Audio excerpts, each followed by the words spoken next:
membahas pengalaman yang kurang mengenakan di salah satu sekolah swasta di Surabaya. Kalau cewek ya mungkin kebablasan sampai, kalau yang cowok ya mungkin ada yang pakai Kalau bosen pakai gitu. Jadi pas sudah pramuka berbuat mesum sama sama cowok katanya gitu sama cowok. cowoknya ini anak sekolah. Iya, muridnya sendiri lah. Make me talk, I will gitu. Halo guys, kembali lagi di Surabaya Channel. Nah, kembali lagi di program Make me talk, I will gitu. Kali ini di episode kedua kita sudah kedatangan narasumber di sebelah kanan kita. Silakan perkenalkan diri, masnya. Nama saya Putra. Oke, Mas Putra. Mas Putra ini asli Surabaya ya? Iya, asli Surabaya. Ya. Saya dari Surabaya juga. Mas Putra ini hadir di Make Me Talk kali ini bakal membahas pengalaman yang kurang mengenakan di salah satu sekolah swasta di Surabaya. Ya, Mas Putra bisa dimulai mungkin. Saya dulu alumni di salah satu sekolah swasta di Surabaya. Jadi di sana itu mungkin muridnya udah terkenal sih, terkenal, banyak yang nakal-nakal, istilahnya kayak berandalan juga. Jadi ya di sana tuh banyak murid-muridnya yang nggak mengikuti aturan sekolah, lebih banyak melanggarnya daripada mengikutinya. Lebih banyak melanggarnya Daripada daripada mengikuti. ngikutin aturan sekolah nih Mas. Aturan sekolah aja nggak diikutin, apa ada aturan yang lain. Oke, jadi sekolahnya Mas Putra ini terkenal dengan siswanya yang nakal-nakal, bandel-bandel Iya. gitu ya. Mas Putra bisa bisa diperjelas nggak kenakalan yang kayak gimana sih? Kenakalannya mungkin ya kalau kenakalan anak-anak SMP gitu kan, ya masih namanya anak SMP cari-cari Jati jati diri. diri. Jadi banyak yang mereka yang mungkin carinya kelewatan. Jadi ada yang kalau cewek yang mungkin kebablasan sampai nah, ada yang kayak gitu. Kalau yang cowok ya mungkin ada yang pakai obat-obatan. Obat-obatan terlarang nih Mas. Iya, ada yang pakai itu minuman yang Minuman keras. tapi minuman kerasnya kalau dulu kan campuran oplosan, ada yang campur ini akhirnya membuat ada sensasi beda gitu. Maksudnya di oplos nih sensasi beda yang kayak gimana? Sorry, saya belum pernah mabuk jadi nggak tahu nih. Saya juga belum pernah, saya juga jadi itu dari teman-teman bilang kalau campuran ini bisa kayak gini, bisa gini. Jadi salah satu campurannya apa sih Mas? saya juga gak tahu kalau itu. Apa campurannya ini kayak yang aku tahu nih yang obat batuk gitu atau gimana? Bisa jadi kayak dikasih obat-obatan dimasukin pil atau gimana gitu. Pil apa nih? Pil koplo. Bisa jadi. Sekarang kan udah sulit ya. Mungkin waktu zamannya Mas sekolah masih gampang ditemuin ya di kios-kios gitu ya, gampang ditemukan. Jadi mereka dengan bebas nih beli kayak pil double L gitu. Apa? Pil apa? Pil double L kan ada tuh. Pil double L. Itu tuh efeknya apaan Mas? Kalau efeknya sih mungkin buat sensasinya aja biar kayak kuat gitu, nggak capek-capek atau gimana. Biar kuat nggak capek-capek. Jadi bikin semangat gitu. Iya, ya itu kan harusnya sehat, bukan obat-obatan terlarang. Itu kayak masuk kalau sepemahamanku jadinya kayak vitamin nih. Tapi kalau dibawa ke sekolah kebanyakan orangnya emosian jadinya sih. Muridnya jadi emosi gitu, mudah emosi. Efek sampingnya emosi. Kadang kalau nggak gitu ada yang ngantuk. Waktu di sekolah gitu nggak suka ngantuk, tidur. Padahal masih jam sekolah. Ngantuk, jadinya kayak efek sampingnya lebih emosian, ngantukan. Ya kayak orang lagi pakai ini ya obat-obatan terlarang ya. Oke. Tapi itu obat itu apakah membuat penggunanya menjadi kecanduan atau gimana? Kalau nggak minum obat itu sehari, apakah sakau? Nah itu nggak tahu. Mungkin soalnya kebanyakan teman-temanku di sana juga pakainya juga waktu kadang di sekolah kelas gitu, kalau dia lagi sakau atau gimana nggak enak gitu pakai gitu. Jadi lebih sering bawa di tasnya sendiri gitu. Kalau bosen pakai gitu. Jadi mungkin ya gitu. Jadi mereka cari kesenangannya lewat obat-obatan terlarang. Kadang ada yang bawa rokok juga di sekolah. Padahal mereka hitungannya masih di bawah umur ya. Iya, masih pelajar, masih SMP. SMP? Iya. Berarti masih remaja banget, remaja awal. Masih cari diri. Masih ABG ya. Masih nakal-nakalnya SMP. Tapi mereka cari kesenangannya di hal-hal yang negatif, kurang bener. Jadi bosen dikit ngobat, bosen dikit cari senangnya nongkrong, tapi nongkrong nggak sehat. Oh, nongkrong yang nggak sehat. Mungkin lagi sama teman-temannya minum, bosan apa gimana kan bisa kayak gitu. Iya. Nggak baik juga. Kalau ini nih, Mas Putra, saya mau nanya, kalau cewek-ceweknya itu apakah kenakalannya berkutat di, kalau tadi kan bilangnya edung nih, berarti kan seks bebas nih. Selain seks bebas, mungkin cewek-ceweknya juga ada kenakalan yang di luar nalar gak sih? Ya kalau gitu mungkin ada yang kayak ngerokok juga ada. Cewek itu masih itu usia segitu kan, cewek ngerokok kan ya inilah, ya cewek ya cowok ya tetap salah sih, soalnya mereka di bawah umur dan mereka tuh masih ABG. Tapi kalau cewek konotasinya kalau ngerokok terus nakalnya pakai banget ya kan, udah nakal pakai banget kalau cewek lo ya. Kalau cowok kan udah biasa gitu ngerokok gitu. Nah itu sebenarnya kesalahan dari stigmasi masyarakat Indonesia nih. Cowok pelajar ngerokok, wah itu dianggap kenakalan yang biasa. Tapi cewek kalau ngerokok dianggap kenakalan yang luar biasa. Padahal sebenarnya mereka itu sama-sama kenakalan yang luar biasa. Soalnya mereka di bawah umur dan sebenarnya penjual rokok itu dilarang ya, nggak sih? Nggak boleh. Iya, dilarang menjual ke anak-anak di bawah umur. Sampai ada tuh yang tetangga dekat rumah dia jual rokok eceran, tapi yang beli ya anak-anak SMP gitu deket-deket. Yang penjual itu juga apakah juga siswa atau yang menjual orang dewasa? Jadi dia tuh di rumahnya tuh full rokok, aksesoris dinding-dindingnya rokok semua, jual rokok tinggal nunjuk. Tapi dia berarti dengan secara terbuka nih menjual rokok ke pelajar. Iya, secara terbuka, sampai kadang kalau guru nyari muridnya yang bolos udah tahu nih kesana markasnya di sini beli rokoknya dan rokokan di situ. Pasti lagi beli rokok. Gurunya pun tahu ya, tapi nggak ada tindakan tegas sih kalau yang saya dengar ya. Soalnya kalau itu kan di luar, kalau guru mungkin waktu di luar sekolah, namanya guru tuh pasti dia pernah bilang, di guru saya tuh pernah bilang kalau kamu ngerokok nggak apa-apa tapi jangan pakai atribut sekolah. Nah itu kan itu sebenarnya juga salah sih. Kan, ya nggak usah ngerokok kan, itu masih di bawah umur. Nanti waktu umurnya udah pas ya udah mau dewasa ya, atau mau ngapain aja ya udah bebas sih. Jangan cuma pakai atribut sekolah aja. Kalau cuma pakai atribut sekolah, di luar sekolah nanti mabuk-mabukan, efeknya waktu di kelas kan, waktu sekolah kan sama aja. Tapi kalau menurut aku nih ya, dengan saran guru yang kalau ngerokok, kalau berbuat nakal jangan pakai atribut sekolah. Berarti kan si guru ini hanya memikirkan citra dari sekolah itu. Waktu sekolah aja. Iya, dia hanya memikirkan citra dari sekolah itu. Dia nggak memikirkan benar-benar tabiat siswa-siswinya. Efek jangka panjangnya kan. Efek jangka panjangnya. Berarti dia, kalau menurut aku nih ya, berarti dia nggak sepenuhnya sayang dong ke siswa-siswinya. Dia mikirin ke citra sekolahnya dia doang gitu ya. Takut sekolahnya terpengaruh, namanya sampai ada yang tawuran gitu kan. Sebenarnya aneh sih ya. Kalau ada seorang guru yang punya pola pikir seperti itu, kayaknya salah banget sih ya.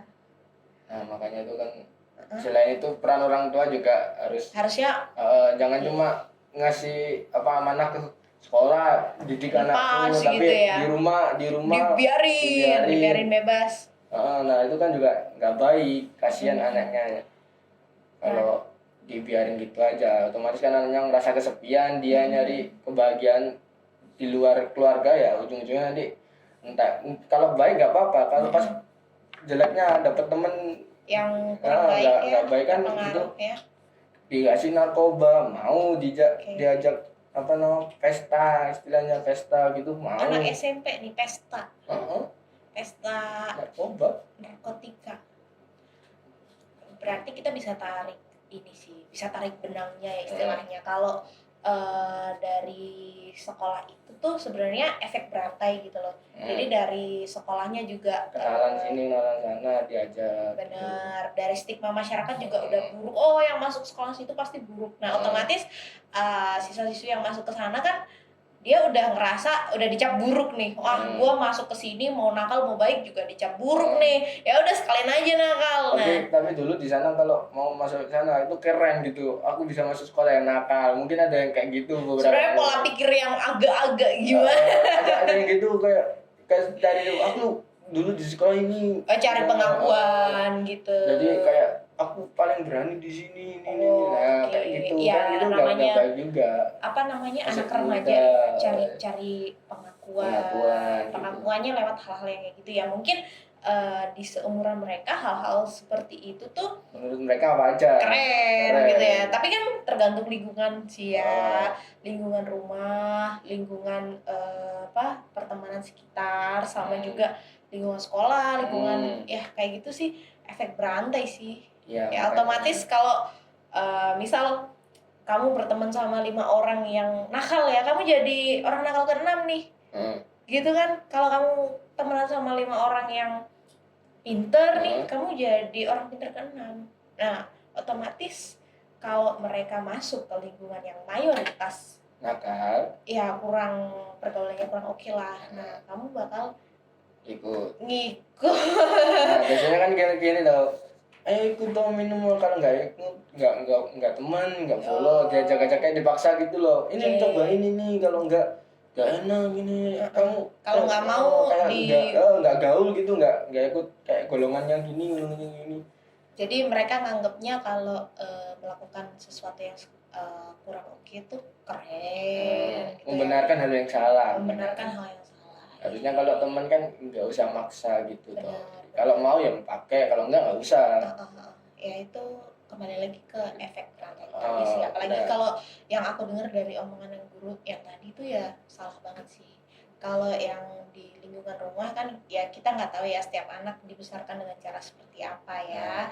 Nah, tapi kalau harapan kita sekolah itu bisa menjadi tempat yang aman untuk anak-anak bisa belajar dan mengembangkan apa yang mereka bakat, hobinya apa, dikembangkan di ekstrakurikuler gitu. Sampai ada di situ juga mungkin guru pramukanya juga ada yang itu kayak mesum juga. Guru salah satu guru pramuka itu mesum sampai pernah ketangkep juga. Mesum? Iya, sama cowok masalahnya. Cowoknya ini dilecehin gitu. Guru juga atau kayak freelance kayak panggilan gitu loh. Oh, seperti guru. Kayak honorer gitu. Kayak kan pramuka kan gak ada guru tuh sebenarnya. Oke, jadi kayak pembina. Jadi pembina pramuka berbuat mesum sama cowok katanya gitu, sama cowok. Cowoknya ini anak sekolah. Iya, muridnya sendiri waktu pramuka gitu. Murid sekolah. Jadi pembina ekskul pramuka ini berbuat mesum sama siswanya. Jadi kan gitu kan sebagai contoh yang guru juga udah muridnya kayak gitu. Wah, ini parah sih. Udah muridnya kayak gitu, pembinanya juga kayak gitu kan, jadi jelek namanya sekolah. Ya bukan dari nama sekolahnya aja sih, semuanya. Secara nggak langsung juga si pembina ini merusak masa depan siswa itu. Iya. Makanya ini benar-benar miris sih kalau aku dengarnya ya. Dia sampai melakukan hal sesuatu yang nggak baik lah. Di luar nalar coy, kayak kan gitu. Kan masih SMP juga itu nggak. Ya, SMP tuh berapa sih umur? Apalagi umur 13 loh. Kalau itu beneran jauh kan ya aneh juga gitu loh. Sama cowok kayak gitu, apalagi sebentar, ini aku salah paham. Berarti cowok dengan cowok? Iya. Sesama cowok? Iya, katanya gitu, banyak kan gitu di berita-berita gitu. Oh, berarti pembinanya ini cowok? Aku kira pembinanya ini cewek loh. Iya, cowok. Berarti mereka sesama cowok berbuat mesum di lingkungan Enggak sekolah? berbuat mesum, kayak melecehkan, entah itu diapain gitu kan nggak tahu. Yang melecehkan ini? Gurunya. Melakukan pelecehan kepada siswa laki-laki. Iya. Bentuk pelecehannya kayak gimana sih, Mas? Waktu itu kan kebetulan aku udah lulus dapatkan itu sekolahnya deket gitu. Jadi aku tahu ada kabar-kabar gitu, tiba-tiba ada kabar yang waktu itu viral kalau guru salah satu pembina pramukannya itu melakukan hal yang nggak baik. Itu sampai diberitakan gitu. Waktu itu viral di berita-berita gitu sampai di media massa gitu. Banyak yang gitu sampai rame perkara itu. Wah, ini parah sih. Soalnya ya nggak baik juga sih. Ya bukan nggak baik ya, gimana ya, dia secara nggak langsung merusak masa depan dan dia melakukan pelecehan itu yang kita tahu doang loh, yang kita nggak tahu, yang dia lakukan banyak mungkin yang dia lakukan di luar sekolah gimana, yang dia lakukan di lingkungan rumahnya gimana, dan targetnya itu anak-anak usia remaja. Ya kita nggak tahu kalau misal targetnya ke anak-anak ya jangan sampai ya. Nah itu yang kita tahu doang loh, itu benar-benar miris ya aku dengarnya kalau sampai kayak gitu ya. Wah parah sih, aku sampai kayak speechless banget nih. Makanya kan gitu juga pentingnya didikan murid kan berdasarkan guru-guru kan, murid kan niru apa yang guru. Iyalah, kalau teladannya kan dari guru. Kalau gurunya ngasih contoh yang baik pasti nggak cuma marahin doang. Ini sekedar omongan ya. Tapi kan sebenarnya nggak ada tindakan. Kalau anak-anak umur segitu tuh menurut aku lebih butuh contoh ya. Iya, kalau sekedar marah-marah aja dia makin nakal, makin ngelunjak. Udah dikasih hati malah ngelunjak. Soalnya kayak gitu cari jadi diri. Contoh aja yang beberapa kemarin tadi siang mungkin atau beberapa hari yang viral itu kan murid SMP kalau nggak salah. Oh, yang viral di sosmed itu ya. Marah-marah sama polisi. Karena dia nggak mau ditilang. Karena dia nggak mau ditilang kan karena itu mungkin didikannya kurang, mungkin di sekolahnya kurang atau di rumahnya kurang perhatian kan nggak tahu. Nah makanya itu kesalahan itu harus kita atasi dengan baik, jangan sampai keulang lagi. Iya sih. Karena soalnya kan banyak yang cari diri tapi itu sebenarnya siapa, mau ngapain, mau jadi apa. Nah kalau lingkungannya bagus, sportif, otomatis dia bakal tumbuh jadi orangnya. Makanya itu ya harus pinter-pinter lah, enggak. Dan seorang remaja pun harus pinter-pinter juga memilah teman ya. Bener, kamu nggak apa-apa temenan sama dia meskipun dia pengguna, nggak apa-apa. Ya, tapi jangan sampai terpengaruh.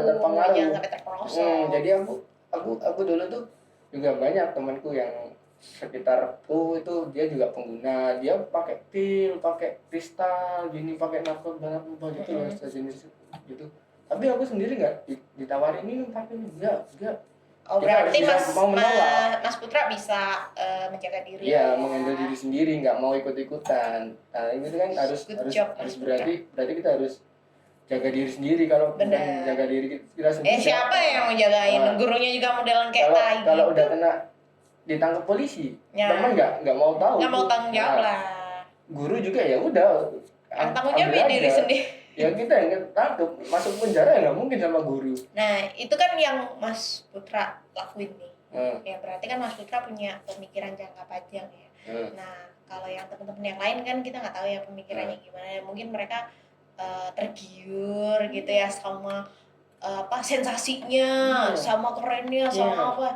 Tapi mereka nggak pikir ke jangka panjangnya. Contoh aja temanku ada yang kena itu ya, padahal itu seumuran sama aku, satu teman kampung, satu teman lah, satu nongkrong, satu tongkrongan lah, sering nongkrong bareng, sering main bareng. Itu waktu teman kecil itu. Nah dia diajak tuh arti di pesta ya masih satu kampung tapi beda komplek gitu aja. Diajak party, malamnya keciduk polisi, padahal kalau dia nggak keciduk tuh bisa aku ajak nongkrong lagi. Nah dia di penjara 4 tahun bisa kuliah, lulus itu S1. Iyalah 4 tahun bisa S1. S1 bisa kan. Berarti dia posisi sekarang masih di BUI. Iya, soalnya waktu itu mau direhab tapi uangnya nggak ada. Sebenarnya kan ada bantuan tuh kalau nggak salah. Tapi kalau rehab nggak tahu sih, kurang tahu ya orang tuanya gimana, soalnya ya beda-beda. Mungkin biar jerah aja, efek jerahnya gitu. ya nggak sepenuhnya baik kayak gitu. Emang nggak baik sih sebenarnya. Makanya harus bisa handle diri sendiri aja.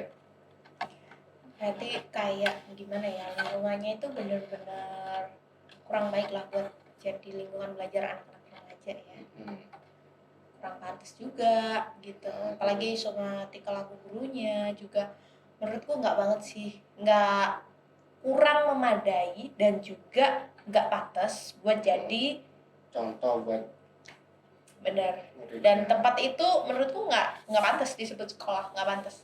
Karena sekolah itu pada dasarnya harus bisa menyediakan tempat yang aman dan nyaman buat anak-anak. Nah itu udah nggak aman ya, udah mengalami pelecehan, nggak aman, nggak nyaman juga soalnya lingkungannya kayak gitu. Jadi ya nggak tahu sih aku.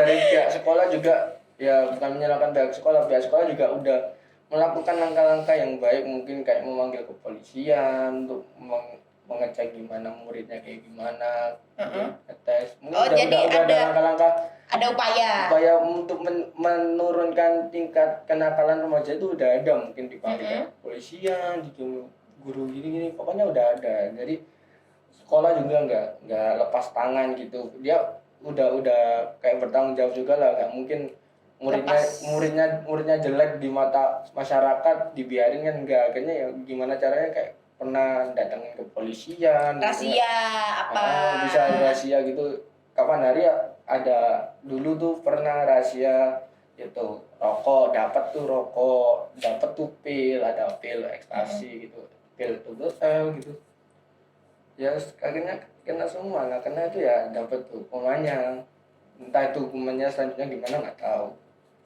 Berarti sebenarnya sekolah juga melakukan upaya untuk mencegah dan mengurangi, memperbaiki citra sekolah juga supaya nggak jelek gitu. Oke.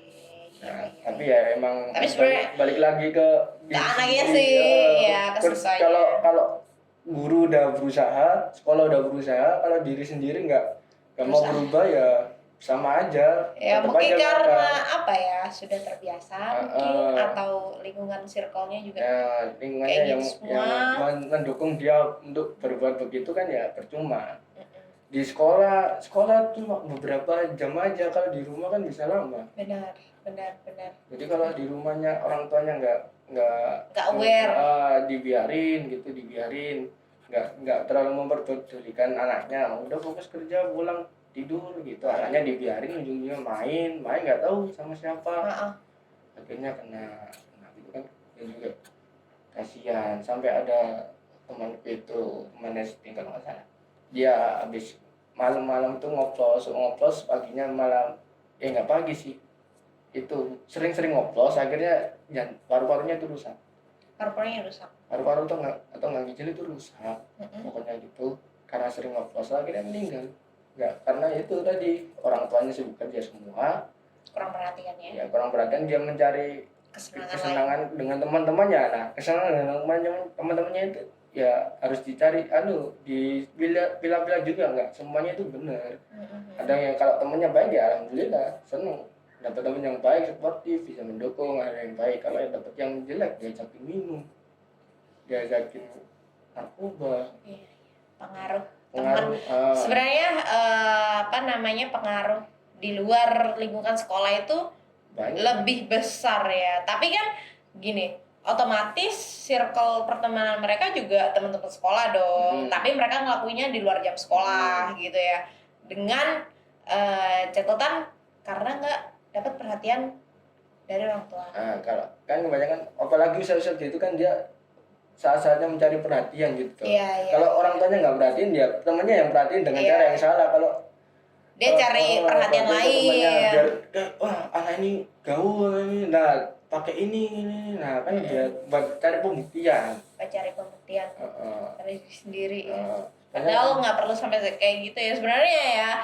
Buat teman-teman yang lagi nonton nih, kalau cari pembuktian atau cari jati diri itu sebenarnya bisa dibuktikan sama prestasi, sama hobi kita. Sebenarnya hal-hal begitu tuh merugikan diri, nggak ada yang dirugikan selain kamu sendiri. Kalau ada apa-apa ya kena diri sendiri. Iya, kalau meninggal ya masa meninggal bawa teman-temannya, kan enggak, dia sendiri yang meninggal. Kalau kena ketangkep juga nggak bisa ngajak-ngajak, kecuali kalau emang partinya sama-sama bisa.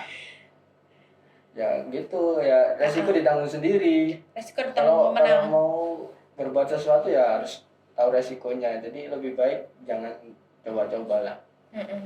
Nanti kalau udah ketagihan bahaya. Kalau udah kena candu ya, mau stop susah, mau lanjut ya makin rusak badannya. Soalnya dia kan kalau udah kecanduan kan susah buat berhenti juga. Bingung mau berhentinya gimana, ujung-ujungnya ya terus-terusan. Kalau ketangkep aja. Tapi itu sekolah swasta, Mas Putra bertahan di sana berapa tahun sampai lulus? Iya, sampai lulus karena ya emang udah dulu tuh gak ada pilihan lain sekalian sekolah di sana, ya mau nggak mau harus sekolah di sana, soalnya satu deket, nggak jauh-jauh banget. Oh, cari yang deket dari rumah. Waktu itu kalau aku nggak dikasih motor, kalau mau jalan kaki ya jalan kaki, tapi ya lumayan kalau jalan kaki, makanya cari yang dekat-dekat supaya nggak jauh jalan kakinya. Oke, cari yang terdekat dari rumah lah. Nah, waktu itu nggak kepilih di sekolah negeri, akhirnya mau nggak mau ya ke sekolah swasta itu tadi. Sekolah swasta tadi itu ya sebenarnya udah tahu kalau itu sekolahnya bukan jelek, citranya kurang baik, murid-muridnya tuh kebanyakan nakal-nakal pengentasnya, tapi ya nggak semua murid kayak gitu, ada yang sisi baiknya juga, tergantung diri kita sendiri bisa nggak memilih teman yang baik apa enggak. Bukan salah sekolahnya, bukan salah muridnya, balik lagi ke diri sendiri, bisa enggak. Kalau diri sendirinya nggak bisa ya percuma, ujung-ujungnya nanti ikutin arus yang jelek. Ya sebenarnya gini sih, kita juga nggak bisa menilai dari satu sisi aja sih. Kalau kayak gitu ya menurutku ya memang mereka masih usia labil lah ya. Kesini ikut temen, kesana ikut temen, cari pengakuan sana sini, terus mungkin juga kurang menerima perhatian, ditambah sama stigma masyarakat yang kayak gitu. Jadi mereka secara nggak sadar nih udah ngecap dirinya sendiri buruk, secara nggak sadar. Secara nggak sadar buruk, tapi ada yang ngerasa kayak itu keren, ya kan? Dia nganggap itu keren. Ada yang nganggap itu keren. Akhirnya dilanjutkan. Akhirnya kebablasan, meninggal. Anak ini nakal gini-gini. Sampai gitulah kenakalannya parah-parah. Kenakalannya berarti sampai di luar nalar nih. Ya kalau nakal wajar bolos, aku juga pernah bolos. Ya bolos ya wajar lah, nggak sampai ngerugiin diri, minimal nggak meninggal. Minimal ngerusak komputer sekolah. Ya aman sih. Kalau bolos pelajaran, pernah aku sampai bolos pelajaran 1 semester, sampai ditanyain orang tua, ini kok nggak ada nilai rapotmu, gimana ini? Kosong. Aku bilang apa? Itu guruku hamil, gak masuk. Cuti hamil. Oh ya wis, percaya buku itu ya. Padahal waktu itu aku gak dibolehin masuk, di blacklist nama aku sama gurunya. Karena apa ya? Kayak gurunya tuh kayak emosi ke aku gitu loh. Kurang suka. Sampai aku disuruh bikin tulisan buku gitu full atau buku besar itu, dan saya tidak mengulangi kesalahan saya lagi. Emang Mas Putra buat salah apa? Apa ya waktu itu? Lupa. Mungkin nggak ngerjain tugas atau gimana, pokoknya aku lupa. Tapi intinya mungkin ya masih kenakalan wajar lah, nggak sama. Tapi kenakalan wajarnya itu dianggap luar biasa waktu itu sama gurunya. Jadi aku sampai dikeluarin dari kelas. Jadi semuanya masuk, aku keluar. Aku bingung di luar ngapain. Ada guru, kamu nggak masuk kelas, diusir pak. Gurunya tanya, nggak masuk, bangun dan di luar. Terus aku kira bangun jopo, apa istirahat jadi dorong buka. Akhirnya ya nunggu semua. Akhirnya mungkin semester 2 gurunya kasihan. Akhirnya diterima lagi. Tapi dengan syarat tanda tangan orang tua. Kalau aku udah menulis saya tidak mengulangi salah saya lagi ini kasih tanda tangan orang tua, dan itu orang tua aku nggak tanda tanganku sendiri, orang tua aku tiru lagi tanda tangannya. Guruku juga percaya. Terus saya tanya, orang tua mana, suruh ke sini. lagi kerja semua, bahkan orang tua aku di rumah. Ya udah namanya, tapi itu masih batas wajar. Masih batas wajar lah. Kenakalan masih di lingkungan sekolah, iya. Nggak ngerjain tugas, biasa lah. Sekarang apa. Efeknya juga nggak berpengaruh kepada diri kita sekarang. Nggak ke fisik ya. Kalau pakai narkoba, pakai hal yang negatif, ngerusak mungkin ya saya nggak di sini, mungkin saya sekarang lagi pakai, atau mungkin saya lagi di penjara. Ya mungkin saya podcast di sini. Jadi ada efeknya lah. Apa yang kita lakukan di masa lalu itu bisa berefek di masa sekarang. Benar. Jadi ya harus pintar-pintar kita jaga diri, nggak mau, jangan terlalu mudah percaya dengan terpercaya sama omongan orang, sama pengaruh orang lain. Jadi diri sendiri aja, apalagi masih muda-muda. Buat kalian semua yang masih muda, jadi diri sendiri aja, jangan pengaruh orang lain. Mantap. Oke, kalau Mas Putra nih, gimana kondisi sekolah Mas Putra sekarang? Kondisi sekarang apa masih berdiri tegak dengan kondisi yang sama atau membaik atau gimana? Kalau yang aku tahu terakhir itu udah ditutup sama pemerintah. Jadi ada sama pemerintah sih, mungkin ada kayak lebih dikatakan ada problem sama pemerintah. Apa? Kayak mungkin ada sengketa atau gimana, perebutan lahan, nggak tahu lah apa. Sengketa tanah dengan tanah pemerintah. Kan dulu tuh masih orang-orang zaman dulu kan nggak ada surat, nggak ada sertifikat. Bikin sekolah berdiri gitu ya. Ternyata nggak taunya punya pemerintah. Ternyata dibuktikan itu ternyata tanahnya pemerintah, ya nggak bisa apa-apa, mau nggak mau harus itu. Terus punya milik negara lah hitungannya. Diambil lagi, padahal itu sekolahnya bisa dihitung udah lama, dari dulu orang tua aku juga sekolah di situ. Oh, berarti udah generasi ya? Ya, dari generasi, tapi sangat disayangkan kalau kayak gitu tadi, sekolahnya diambil alih pemerintah dan kurang pengawasannya juga. Kualitasnya. Iya. Sayang sih, padahal saya jadi susah mencari legalisirnya. Berarti sekarang posisinya sekolahnya udah ditutup nih atau gimana? Kurang tahu sih, kayaknya udah ditutup, tapi kayak masih ada muridnya, nggak tahu sih.